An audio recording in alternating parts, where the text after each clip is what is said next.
Good news, everyone! The 11th Circuit Court rules against trans exclusions, citing Title VII guidance. This is from Aaron in the Morning, and as I'm recording this just happened. And wowzers. So the 11th Circuit Court covers Georgia and other parts of the South, and they've had a long string of anti-trans rulings. So this was completely unexpected. Let's get right into it. On Monday, the 11th Circuit Court of Appeals, a federal court, ruled that transgender health insurance exclusions violate Title VII of the Civil Rights Act. This case was brought by a transgender employee of the Houston County Sheriff's Office in Georgia who was denied coverage for gender-affirming surgery. The employee sued in 2019 and after a protracted lawsuit, won at the district court level. Now, with this 11th Circuit Court ruling in favor of transgender employees, a significant precedent is building to protect transgender employees against health insurance restrictions that deny them the ability to get gender-affirming care. The employee in question first transitioned in 2017 after informing Sheriff Colin Talton at the Houston County Sheriff's Office of her decision to transition. She was told that he, quote, does not believe in being transgender, but that she would be allowed to keep her job. Very magnanimous of him, considering how the Bostock decision went. However, when it came time to obtain gender-affirming surgery, significant controversy erupted. Her claims were denied. When she filed a lawsuit to have her surgery covered, the sheriff's office and county fought against her right to equitable health care coverage. Since then, the county has spent incredible amounts of money denying the plaintiff her care. As of 2023, Houston County, Georgia had spent $1,188,701 fighting against providing health care coverage for the plaintiff. This is significant. ProPublica reports that it is over 3 times the county's annual physical and mental health budget. Importantly, no other employee has requested coverage for gender-affirming surgery, so fighting against coverage has significantly cost the county far more than it would have gained by simply providing the employee with the coverage she paid for. Ultimately, a lower court ruled in her favor, stating that such exclusions violate Title VII of the Civil Rights Act. In that decision, the judge stated, quote, the implication of Bostock is clear. Discrimination on the basis of transgender status is discrimination on the basis of sex and is therefore a violation of Title VII. He ordered that the county must drop such exclusions. The plaintiff was also awarded $60,000 following the ruling. The county then appealed the ruling to the 11th Circuit Court, which seemed primed to potentially reverse it. Because, as previously mentioned, the 11th Circuit has issued a long string of harsh rulings towards transgender individuals, such as a ruling that gender-affirming care bans for transgender youth do not violate equal protection or due process rights. In this particular case, though, the court considered a different argument, whether such exclusions on transgender insurance coverage violate employment law under the Civil Rights Act. The 11th Circuit concluded that they did, saying, quote, the exclusion is a blanket denial of coverage for gender-affirming surgery, and because transgender persons are the only plan participants who qualify for gender-affirming surgery, the plan denies healthcare coverage based on transgender status. In making the decision, the court referenced 2 recent developments that may change the legal landscape for transgender people. In one footnote, the court mentioned Cadell versus Falwell, a case just decided in the 4th Circuit Court, with the court ruling that discrimination against transgender healthcare violates the Equal Protection Clause. Though it does not reference the case elsewhere, the 11th Circuit Court used similar legal arguments, that you cannot circumvent discrimination cases by discriminating by proxy. In this case, like in the Cadell case, the judge ruled that discriminating against transgender healthcare is also discriminating against transgender status.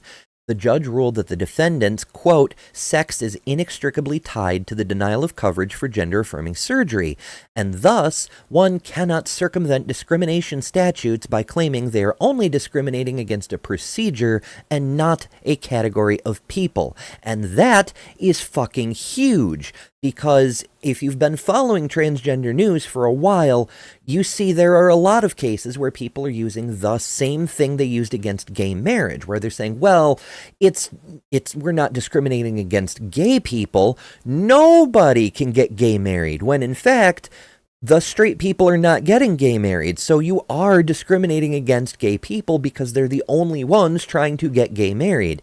Same thing here, but now it's in federal court rulings. The court also referenced new Title VII guidance from the Biden administration in a footnote when making its decision that exclusions do violate those regulations.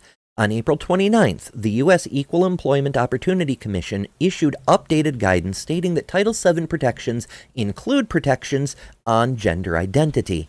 Although the guidance does not have the force of law, quote, numerous courts, including the Supreme Court, have said because these guidelines are based on the expertise and careful reasoning of the agency that's charged with enforcing anti-discrimination laws, they're to be given deference by the courts.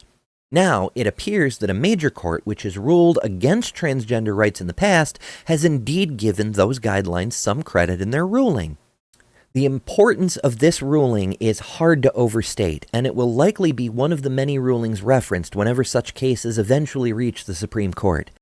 On a personal note, I am rather excited by this because even though I live in the much more blue state New York, I have a similar problem with my own healthcare. While my job is highly supportive of my transition, there's only one healthcare plan offered, and I immediately checked with them as soon as I got my card and all the information and whatnot, and gender care is specifically excluded. They simply say we do not cover it. But since according to this ruling, gender care cannot be separated from transgender status since only transgender people need it, even though the 11th Circuit Court doesn't have jurisdiction in New York, considering that one of the most conservative courts in the country ruled this way, seems likely that if a lawsuit, and again, these lawsuits get very, very, very expensive, if a lawsuit did happen to occur in New York State, it could be very expensive and the healthcare provider would inevitably lose.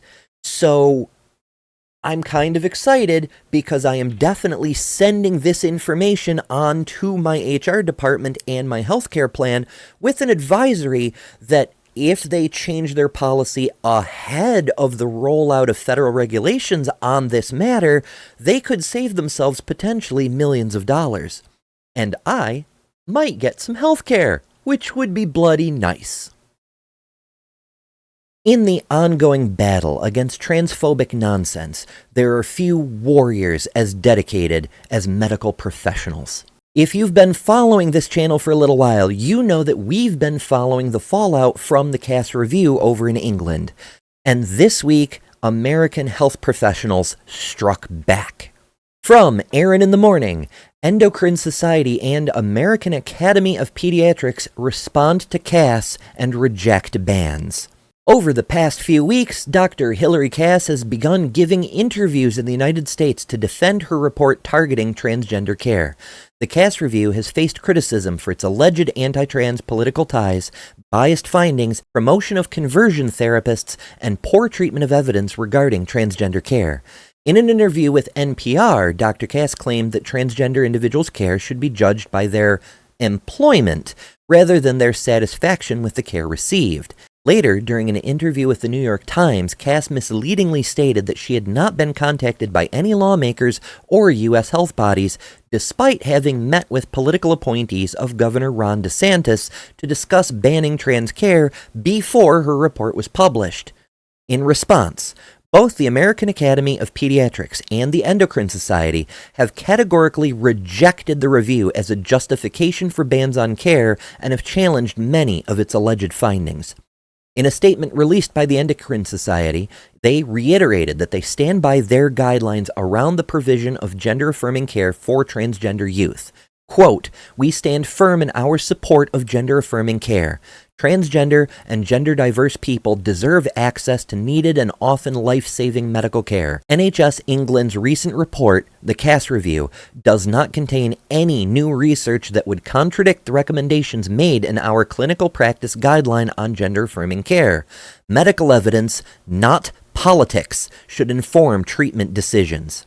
The Endocrine Society defended its guidelines, highlighting that they cite over 260 research studies to support their recommendations on transgender care.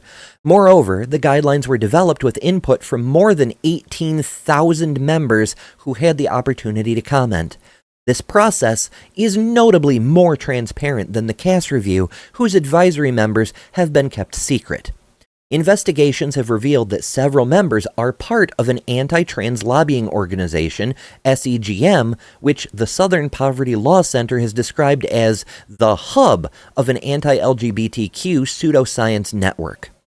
Quote, although the scientific landscape has not changed significantly, misinformation about gender-affirming care is being politicized. In the United States, 24 states have enacted laws or policies barring adolescents' access to gender-affirming care, according to the Kaiser Family Foundation. In 7 states, the policies also include provisions that would prevent at least some adults over age 18 from accessing gender-affirming care. The Endocrine Society letter reads, transgender and gender-diverse teenagers, their parents, and physicians should be able to determine the appropriate course of treatment. Banning evidence-based medical care based on misinformation takes away the ability of parents and patients to make informed decisions. Similar sentiments were shared by Dr. Ben Hoffman, president of the American Academy of Pediatrics, who responded to the CAS review, saying, quote, what we're seeing more and more is that the politically infused public discourse is getting this wrong, and it's impacting the way that doctors can care for their patients. Physicians must be able to practice medicine that is informed by their medical education, training, experience, and the available evidence, freely and without threat of punishment. Instead, state legislatures have passed bills to ban or restrict gender-affirming care, which means that right now, for far too many families, their zip code determines their ability to seek the health care they need. Politicians have inserted themselves into the exam room, and this is dangerous for both physicians and for families. Transgender care saves lives. A Cornell review of more than 51 studies determined that trans care significantly improves the mental health of transgender people. One major study even noted a 73% lower self-harm rate among trans youth who began care. In a recent article published in the Journal of Adolescent Health in April of 2024, puberty blockers were found to significantly reduce depression and anxiety. In Germany, a recent review by over 27 medical organizations has judged that, quote, not providing treatment does harm. The evidence around transgender care led to a historic policy resolution condemning bans on gender-affirming care by the American Psychological Association, the largest psychological association in the world, which was voted on by representatives of its 150,000 members. Interestingly, Cass herself advocated against care bans in her most recent New York Times interview, which was released earlier this week, where she stated, quote, there are young people who absolutely benefit from a medical pathway, and we need to make sure that those young people have access. Regardless of Cass's statements, her review is being used to justify bans in the United States and worldwide. In the United Kingdom, her report has led to bans on puberty blockers in England and even inquiries into adult care. In the United States, senators in South Carolina used it to pass a total care ban for trans youth in the state. Now, major medical organizations have responded firmly against the idea that evidence around gender-affirming care is weak, challenging states who use such misleading claims to ban transgender care as practicing politics, not medicine.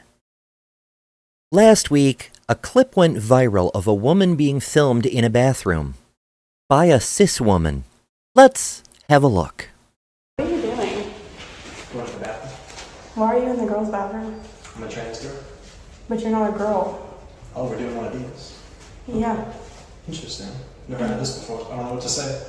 I'm sorry you feel that way. Yeah, I pay a lot of money to be safe in the bathroom. Me too. Excuse me. Rude. Do you think that's okay? I have to commend that lady for how she handled herself. Stay calm, be courteous but firm, and go about your day. For the record, filming in a bathroom is a misdemeanor under North Carolina law, where this university happened to be, so the person filming was committing an actual crime. So this person wasn't just being creepy as hell and violating someone's privacy, but filmed herself in the act of a crime. Beyond doing what so many accuse trans people of doing, that is, violating privacy and doing crimes in bathrooms, she might also be liable under federal law. You see, when you film somebody in public, it's iffy whether you can use that video, even though there's no reasonable expectation of privacy. That's why when reporters interview people on the street, they usually get a rights release to make sure they're covered. Without one, the person being recorded could sue, especially if the footage is used for financial or personal gain. In a bathroom, where there isn't just a strong expectation of privacy, but actual laws prohibiting filming, without a release, this person has opened herself up to all kinds of culpability if the person she accosted decides to make an issue of it. I'm sure she assumes it's fine to violate other people's rights, as long as they're trans people. That's the dehumanization rearing its head again. But the courts don't agree. What's more, whether you believe trans people deserve basic human rights or not, people like this are a menace to cis women as well. They just tried to throw me out of the women's restroom. This happens about 3 times a week. I am 1000% a woman. I just want to use the bathroom in peace, same as trans people. Are you a man or a woman? Why does that matter? Well, because you're in the ladies' room. Let's go get security. Yes, let's I feel do harassed. She's harassing me for being in the bathroom. What's going on? Well, I'm asking her what her identity is. It's my girlfriend. It's a full-on Yes, woman. it's your girlfriend, so it's a girl. You have ID? No, I do not. Get out. Get out. Get out. I got Put hands on me again, bro. The moral here is don't chase black women out of restrooms because you are uncomfortable. That's a you issue. Don't harass tall women. Don't commit crimes against thin women or large women or medium-sized women. Any kind of women. Just leave women the hell alone. Yes, even if you're a woman too. For the TransPositions, I've been Ember Belrad.